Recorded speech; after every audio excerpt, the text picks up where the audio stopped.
तो बच्चों एक बार ब्रीफ रिकैप कर लेते हैं कि हम लोगों ने लास्ट क्लास में क्या क्या कंप्लीट कर लिया था. After that we will continue with our discussion. Okay, so if you remember in our last class we were talking about Gram सभा. तो हम लोगों ने जब ये चैप्टर की शुरुआत की थी we talked about the gram Sabha, that in Gram Sabha who are the members, all the members, all adult people who are of the age 18 or above and who has the right to vote, they are the members of gram sabha in a particular panchayat, जो उनका area होता है उनके village का, right. फिर हम लोगों ने देखा कि ग्राम सभा जो होते हैं बच्चों ये वही लोग होते हैं who elect their panchayat president, that is your sarpanch and also the ward panch. फिर हम लोग ने वार्ड पंच के बारे में पढ़ा था that each village panchayat it is divided into wards, या फिर कोई जितने स्मॉलेस्ट एरिया है एक विलेज में, तो जितने भी वो स्मॉलर एरियाज हैं तो वहां एक पर्टिकुलर जो उनका रिप्रेजेंटेटिव होता है he is being elected by the ग्राम सभा, राइट. तो ग्राम सभा दोनों को इलेक्ट करता है, the president, the panchayat president that is your sarpanch and also the ward panches. Okay, after that we talked about the secretary of Gram Panchayat. तो हम लोगों ने देखा कि एक सेक्रेटरी भी होता है ग्राम पंचायत का, but this secretary is not elected but he is appointed by the government. और वो कौन गवर्नमेंट है? तो स्टेट गवर्नमेंट होता है जो वो सेक्रेटरी अपॉइंट करता है. And what is secretary responsible for? So he is responsible for holding the meetings between the gram Sabha and ग्राम पंचायत. मैंने आपको ये भी बोला था that you should not confuse between the ग्राम पंचायत. ग्राम पंचायत क्या होता है? सरपंच और जितने भी उनके साथ मेंबर्स हैं जो हमारे वार्ड के पंच हैं, राइट. तो ये जितने भी लोग होते हैं इसमें पूरा जो मेंबर होता है, गवर्निंग बॉडी जो होती है, they are the Gram panchayat. और ग्राम सभा कौन होता है? All the members who are taking part in the meeting with the Gram Panchayat. ये मेंबर्स कौन है? जो विलेजर्स होते हैं उस पर्टिकुलर एरिया में, राइट. उसके बाद सेक्रेटरी के बारे में हमने यही देखा था कि जो ग्राम सभा और ग्राम पंचायत के बीच में जो मीटिंग्स है उनको वो होल्ड करवाता है and also he record all the proceedings. जो भी चीजें ग्राम सभा में जो भी डिस्कशन हो रहा है वो सारी चीजें वो लोग रिकॉर्ड करते हैं. Okay, after that we started the story of Hardas village. I told you that in your NCERT book this is a very good example to understand the functioning of the local government when we are talking about the gram panchayat, right. जब हम लोग पंचायती system के बारे में समझ रहे हैं तो इसके लिए हमारा जो हरदास विलेज है वहां पे क्या हो रहा है, कैसे डिस्कशंस हो रहे हैं, ग्राम सभा में क्या क्या बातें हो रही है, तो वो हमें बताता है कि कैसे एक ग्राम पंचायत जो है वो ग्राम सभा के साथ मिलकर ही is functioning the whole village there, right. तो हम लोगों ने देखा कि जो हरदास विलेज में people were really excited. And why were they excited? Because it was the first meeting that was being held after the new election, right. उन लोगों ने अपने ग्राम पंचायत, उन लोगों ने सरपंच को चूज किया था, नए वार्ड पंच को चूज किया था और वो लोग बहुत एक्साइटेड थे ये जानने के लिए कि नए नए डिसीजंस कौन से हैं जो उनके ग्राम पंचायत लेने वाले हैं. तो हम लोगों ने देखा that these villages they were discussing on various issues, जितने भी शॉर्टेजेस है उनके विलेज में, राइट. तो पहला हमने देखा एक विलेजर जिसने बताया दैट वहां पे वाटर शॉर्टेज की बहुत ज्यादा प्रॉब्लम है हरदास विलेज में और जितने भी लोग थे वो लोग अपने अपने ओपिनियंस दे रहे थे, है ना, कि वो लोग कुछ ना कुछ पॉइंट सजेस्ट कर रहे थे कि जो वाटर स्कार्सिटी है उसको कैसे ओवरकम किया जा सकता है. मैंने आपको ये भी बोला था that you should read that whole story to understand this, कि पूरे जितने भी लोग हैं वो क्या क्या सोल्यूशन दे रहे हैं. तो let us now understand this whole let us take this story of Hardas village again and let us see what are the other ways in which what are the other opinions given by the villagers there, जो इनका यहाँ पे ग्राम सभा जो meeting हो रहा है इनका. ओके, तो एक मेंबर का तो हमने देखा कि एक विलेजर ने जो वाटर शॉर्टेज के बारे में बोला. अब जो दूसरा मेंबर है let us see what he is saying about that. So another member, Anwar, then tells everyone that he has seen ways of conserving water and recharging it in a village in Maharashtra where he had gone once to visit his brother. तो बच्चों अनवर जो वहां पे दूसरा villager है, जब Tijiya that is one villager who was pointing out about the water scarcity in the village, कि जो वुमेन है they had to go to the river Suru river there that was located near that was there in the village वहां पे, right. तो वहां से ये लोगों को पानी ले जाना पड़ता था, 3 किलोमीटर चलना पड़ता था to take that water, right. तो ऑब्वियसली वहां पे वाटर स्कार्सिटी बहुत ज्यादा थी and that is why they were addressing their problems to the gram Panchayat who has to look on these problems on the demands of people. क्यों? क्योंकि वही लोग हैं जिन्होंने इलेक्ट किया है. और हम लोगों ने डेमोक्रेसी का सबसे बेसिक पॉइंट क्या देखा है दैट द रिप्रेजेंटेटिव्स, जितने भी इलेक्टेड रिप्रेजेंटेटिव्स हैं, they are answerable to the people. And here यहाँ जब हम लोग विलेज लेवल की बात कर रहे हैं तो यहाँ पे हु इज आंसरेबल? तो जो ग्राम पंचायत है, the sarpanch along with the ward panch, they are responsible to the people, है ना. इसीलिए जितने भी ग्राम सभा में जितने भी लोग हैं they are addressing to the ग्राम पंचायत. तो अब हम लोग देखते हैं अनवर ने क्या बोला.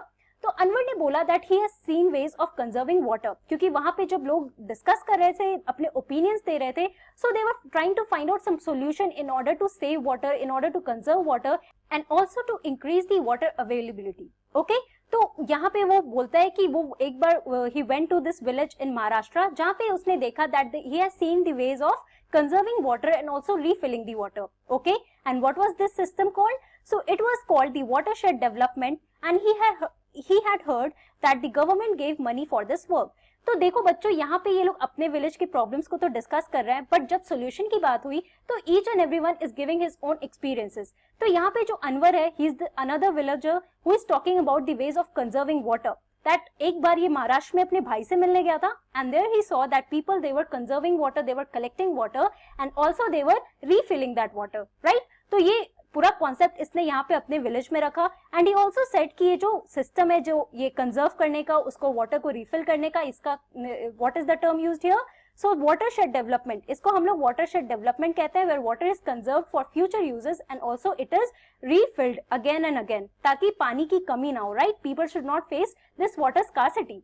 So he shared this point and also he said that the government, जो उनका state government है, he is giving, that is giving the money for that work, right? तो ये एक था solution जो अनवर ने बताया for the problem of water scarcity in the village, right? You can see that how each and every villager, they are participating in the discussion, they are giving their opinion, and that is one of the basic thing of democracy, right? Each and every person has their own opinion and also they should give out their opinion because they are the one who are electing their representatives, right? तो ये उनका हक बनता है कि वो सारे opinions रखे, सारे solutions रखे, so that the ग्राम पंचायत के पास एक best solution हो और उसके बाद वो उस पे work करे, right? So you can see that Hardas village के सारे examples हमारे NCERT book में क्यों दिया गया है? To understand this whole functioning of the gram panchayat, of the panchayati system, right? Also, when he is continuing talking about his brother's village, he said that in his brother's village, people had planted trees, constructed check dams and tanks.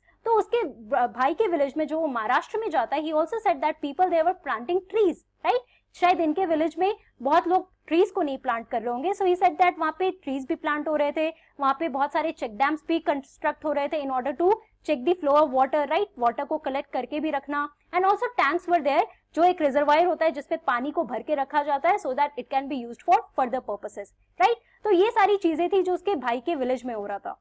Also, everyone thought that this was an interesting idea and the Gram Panchayat was asked to find out about it in detail, right? तो जब ये सारे villagers ने सुना तो उनको लगा कि ये बहुत ही अच्छा आइडिया है, and also they asked the ग्राम पंचायत कि आप ये इसके बारे में कुछ सोल्यूशन ढूंढो, and also you should find about this in detail, क्योंकि गवर्नमेंट ये सारी चीजों के लिए उनको पैसे दे रहे हैं. तो ऑब्वियसली अगर ये मुद्दा ये लोग भी उठाएंगे तो गवर्नमेंट इनको भी पैसा देंगे, जितने भी इनके विलेजेस में जो भी शॉर्टकमिंग्स है उनको पूरा करने के लिए इनको भी पैसा मिलेगा फ्रॉम दी गवर्नमेंट, राइट? तो आप देखो कि not only giving the Gram Sabha, they are not only giving the opinions, but they are also asking the Gram Panchayat in order to look for these things. वो उनको suggest भी कर रहे हैं, right? Opinion भी दे रहे हैं, अपने opinions भी discuss कर रहे हैं, but ग्राम पंचायत को कहा भी जा रहा है that you should do this and this, ताकि वो लोग क्रॉस चेक कर रहे हैं कि Gram Panchayat should not ignore each and everything, और ये सारी चीजों को वो लोग एक अच्छे तरीके से जितने भी शॉर्टकमिंग से जितने भी शॉर्टेजेस है उनको एक एक करके सॉल्व करें, right? So this is whole system, the whole system of participation that we can see here in this Gram Sabha, in this Panchayati system here, right? Apart from that, let us see what was the next agenda in this Gram Sabha. So the next item on the agenda for the Gram Sabha is the finalization of the list of people below the poverty line. Okay, तो यहाँ पे आपके लिए एक नया term है, that is BPL, that is called the below the poverty line, which had to be approved by the Gram Sabha. Okay तो आप देखो बच्चों, ये सारी लिस्ट तो ग्राम पंचायत बना रही है, बट इसको अप्रूव कौन करेगा? इसको अप्रूव ये ग्राम सभा करेगा, all the people who are there in the gram सभा, राइट? तो नेक्स्ट आइटम कौन सा था? That discussion on the finalization of the list for people who should be there in the below the poverty line. तो एक बार हम लोग सबसे पहले समझते हैं what is this below the poverty line, right? क्योंकि आपके लिए टर्म शायद नया होगा, so let me explain you this. उसके बाद हम लोग इस एग्जाम्पल के थ्रू देखते हैं कि कौन कौन से लोग थे यहाँ पे, कौन कौन सा प्रॉब्लम और सोल्यूशन निकाला जा रहा था हरदास विलेज में. तो बच्चों, what is this below the poverty line? So below poverty line is an economic benchmark used by the government of India to indicate the economic disadvantage and to identify individuals and households in the need of government assistance and aid. तो बच्चों basically ये हमारा जो below the poverty line है, this is a benchmark. और कौन सा benchmark है? ये इकोनॉमिक बेंचमार्क है इन इकोनॉमिक टर्म्स। कहने का क्या मतलब है कि हमारे कंट्री में you know that there is diversity, right, कि बहुत पुअर लोग भी हैं, बहुत रिच लोग भी हैं। तो रिच लोग के पास तो they have various means in order to fulfil their desires. उनके पास पैसे होते हैं, they have this economic strata, उनका स्टैंडर्ड काफी हाई होता है, right, and they can fulfil their desires, their choices, जो भी उनके पास है। But what about the poor community, what about the disadvantage community, जिनके पास they don't have sufficient means in order to live their livelihood, right, उनके पास ना बहुत ज्यादा पैसे हैं, उनके पास खाने के पैसे नहीं होंगे, उनकी उतनी कमाई नहीं होगी, डेली वेजेस उनका बहुत ज्यादा नहीं होगा। तो बेसिकली ये सारी चीजों को दिमाग में रखते हुए हमारा जो गवर्नमेंट है, that is the government of India, it has given this below poverty line as an economic benchmark, जिसके नीचे मान लो जो भी बिलो पॉवर्टी लाइन है, जितने भी लोग इस लाइन के बिलो हैं, उनको गवर्नमेंट जो है it tries to give them the financial assistance and also the aid, मतलब इनको किसी तरीके से हेल्प किया जाता है so that they can live their livelihood, मतलब एक बेसिक हेल्प देना इन लोगों को, राइट। तो बहुत सारे लोग हैं who are economically disadvantaged community in our country. आप लोग रोड पे देखते होंगे, बहुत सारे आपको बेगर्स मिलते होंगे, right, and also people who are living on road. देखो उनके पास तो घर भी नहीं है रहने के लिए, राइट, आप लोग जब रोड पे जाओ तो आप लोग ये सारी चीजें देख सकते हो। सो these people they come below the poverty line, मतलब इनके पास पैसे भी नहीं है। तो ऐसे बहुत सारे विलेजेस में भी आप जाओगे तो there are many people who don't have enough money to meet their end demand, जो उनका डिमांड्स है, they are not able to fulfill their demands, उनके खाने के लिए उनके पैसे नहीं है। तो all these people they are put in this below poverty line, जहाँ पे गवर्नमेंट जो है it is the responsibility of the government to fulfill their demands, to see that they are given their the assistance or help in whichever means they need, right। तो ये पूरा हमारा below poverty line का concept है। अब जब हम लोग हरदास विलेज की बात कर रहे हैं बच्चों, तो आप इस एग्जाम्पल में, जैसे मैं आपको बता रही हूँ, आप अपने एनसीईआरटी बुक में भी देखना, तो यहाँ पे पूरा एक कंफ्यूजन क्रिएट हो जाता है। So the final list has been ready कि कौन कौन लोग हैं who has been given, who are listed in this below poverty line. तो उसमें कुछ लोग ऐसे होते हैं who already have मोटरसाइकिल, या फिर कुछ ना कुछ उनके पास बड़ी टीवी है और बहुत सारी चीजें हैं जिसके साथ, मतलब ऐसा नहीं है कि वो लोग बिलो पॉवर्टी लाइन उनको रखने की जरूरत है। तो people they start discussing among themselves कि ऐसा कैसे हो सकता है कि ये लोग जिनके पास अभी नई मोटरसाइकिल इन लोगों ने ले ली है, यानी इनके पास पैसे हैं तभी तो उन्होंने लिया है, राइट। तो these people they can't be kept in the below poverty line.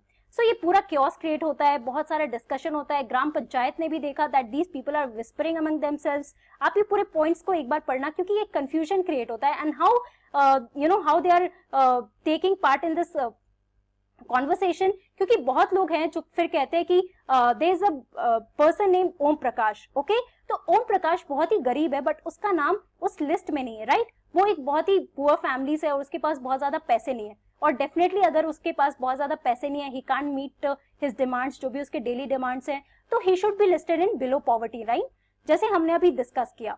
But he is not there, तो लोग वहां पे सजेस्ट करते हैं ग्राम पंचायत को that you should list him in the below poverty line, right. तो आप देख सकते हो कि अगर ग्राम पंचायत कुछ गलती भी कर रहा है तो who is correcting them?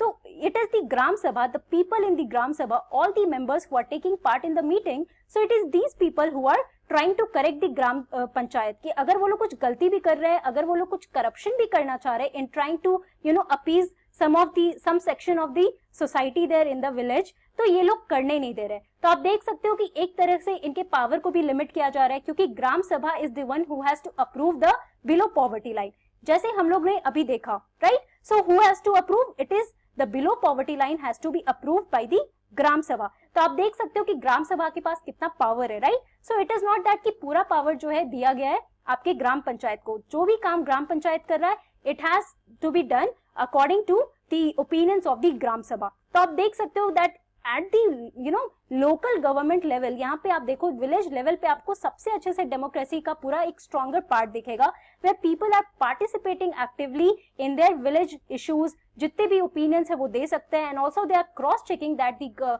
Gram Panchayat is not misusing its power, right. क्योंकि अगर बीपीएल में कुछ लोगों के नाम नहीं है जो डिजर्व करते हैं, so these people they are fighting for that Om Prakash का भी नाम होना चाहिए। एक सर्टन एग्जाम्पल है जो आप हरदास विलेज के एग्जाम्पल के थ्रू आप समझ रहे हो कि किस तरीके से लोग जो है ये सारे मीटिंग्स में पार्ट ले रहे हैं, अपने ओपिनियंस दे रहे हैं, and this shows our basic element, key element of our democratic government, that is the participation, right.